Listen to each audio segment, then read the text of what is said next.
O aparcamento será unha das prioridades para o BNG durante a vindeira legislatura. Para iso, os nacionalistas propoñen medidas concretas que pasarían por crear pequenos aparcadoiros temporais en parcelas municipais, como por exemplo na zona do Conservatorio Profesional de Música e tamén noutras ubicacións. Vemos posibilidades de facelos no campo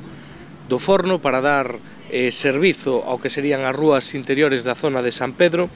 Creemos que na zona interior das rúas da Costa do Vedor, en Quiroga Palacios e Corredoira das Fraguas, pois sería outra bolsa importante para toda esa veciñanza. Na rúa Arzúa, no cruce coa rúa En Festa, habería outra posibilidade importante, ou na Trisca ou na Poza do Bar. Outra das iniciativas que plantexan dende o BNG en cuestión de aparcamento é a de seguir avanzando na implantación de zonas verdes para residentes e a creación de bolsas de aparcamento soterradas e de superficie no casco histórico.